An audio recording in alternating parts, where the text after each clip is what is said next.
We see a change in the field. A short mid-wicket has come in. That's in the air. And that's the end of Kandambi. Weak dismissal caught at mid-off. He's looking to exploit the power play, as he should do, but he just never got hold of this delivery. It was back at the length, tried to go over mid-off. Mid-off is in the circle, but hit it very high up on the bat. So that's the third wicket that goes down. Kandambi's gone 17, 169 for 3. After that first delivery, he try and spear it right into him, into the pads. Delivers a full toss, it's up in the air. Yes, and that's the end of Sana Jayasuriya. Not what he wanted to do. Simple catch and Sana Jayasuriya departs. Well, it was a full toss. It was a change of pace, all right. It was a slow delivery, but it was a tired shot by Sana Jayasuriya. He's played so well, but you could just see him, as it went on, his innings went on, getting tired. So didn't get hold of this one. Mid-off, due to the power play, is inside the circle. And the second wicket to go down in a fairly similar fashion. So a big blow from a Sri Lankan point of view. India strike. They get their fourth wicket. They're looking better and better. 171 for 4.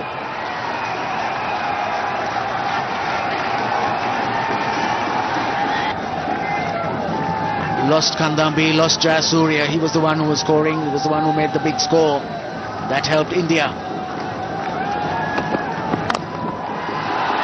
There goes Maruf. Makes contact again, moving outside the leg stump. This time it was a very clean hit. Well, he loves giving himself room, and he did it to perfection. The length was just too short, allowing Maruf to get underneath it and hit it over extra cover. That's exactly where he was aiming.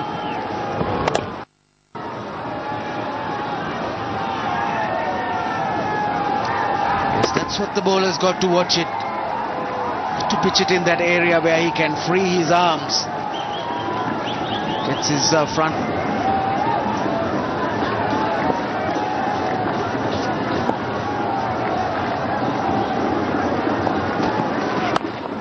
It's in the air.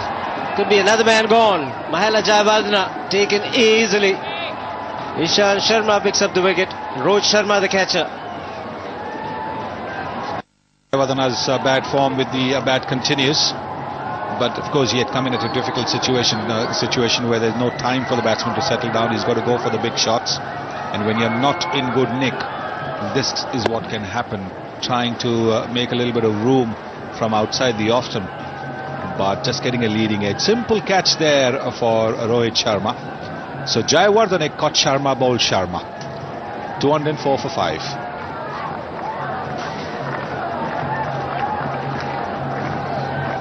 Has been there for some time, but not for too long. He's about 38 minutes, which is not a lot of time. Brilliant strike. It's gone the distance. In fact, it's cleared the boundary line by a huge margin. Well, this is always going to be the danger when you have an inexperienced bowler like Pragyan Oza coming in towards the death. He's bowling his normal stuff. But this is good use of the feet by Maruf. He's given himself just a little bit of room. Went straight down the pitch rather than towards the ball, because that allowed him to free his arms. And this is beautifully timed.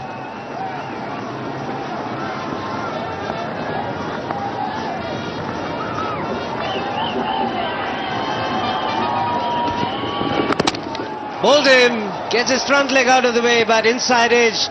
And third wicket for Ishant Sharma comes at a crucial time, with Maruf looking dangerous. Yes, this is a big wicket, the slower delivery, and a bit of an inside edge on to the stumps. He was going for the big hit. This is more a T20 shot where you make room, take the front foot out of the way, but didn't quite connect simply because Ishant Sharma cleverly bowled a slower delivery. But he's played a very good hand, Maruf, of 35, 2 for 6.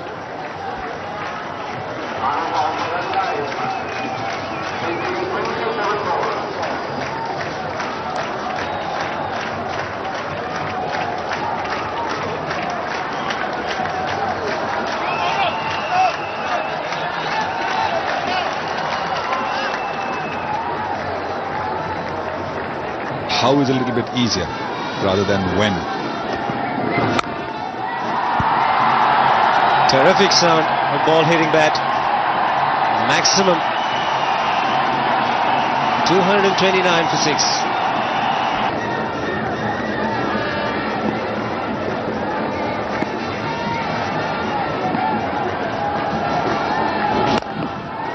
It's gone in the air, but it's gone well over long on.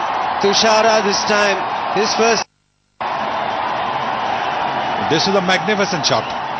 Once again, he's picked up the slow delivery very well. It may have been in the right slot, but it still had to be put away. That is terrific timing. Beautifully struck by Tushara. It's a huge hit. Long on and long off. Roll of fuller length. It's in the air. He's got the elevation. Fielder coming underneath it. Oh, both of them don't attempt it. Yusuf Pathan and Suresh Raina. It was Yusuf Pathan's catch. He was the man who was running in from long on. Well, the thing is whether they observe the basics of saying mine. Well, Suresh Raina seems to be suggesting it's his. And eventually he stops. But there's Captain Cool. No reaction whatsoever, because we don't have any mics over there.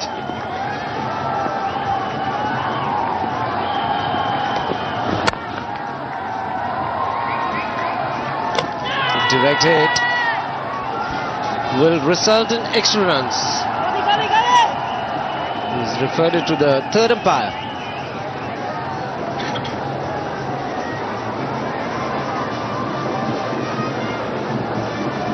This is what a fielder has to quickly think at this stage of the innings. Is a wicket worth it? Or if the ball ricochets off for extra runs, what do we go for? Well, it looks to me as if Raina has taken the correct decision to go for it, because it's a wicket, and it's a wicket, it looks to me. It's a dot ball.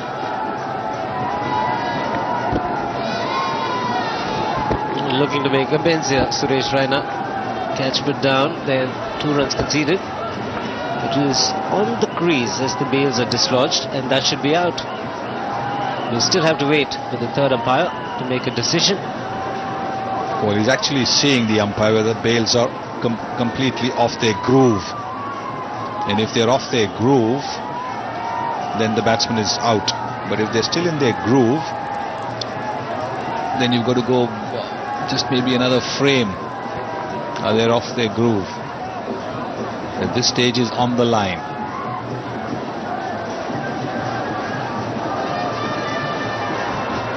He's seeing so many replays. There is an element of doubt in his mind, and he might just say not out. He's not fully convinced. The umpire is not going to give it out. The more time it takes, the more chances are for the batsman.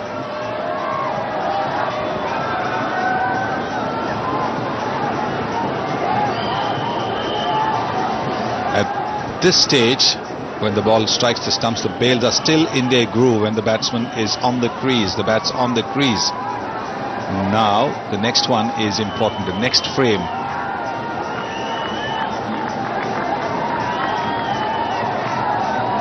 What does that wink signify? Well, if the bowler, the fielding side, or the batting side. Oh, it's a wink, saying it's out. It's a wink to say bye-bye. And the correct decision was made in the end. Took a little bit of time. Kamini Silva, the third umpire, making the correct decision.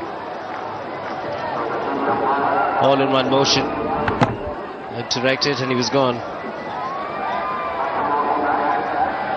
Becomes a dot ball now. Kapugedra gone for 15. Sri Lanka 245 for 7.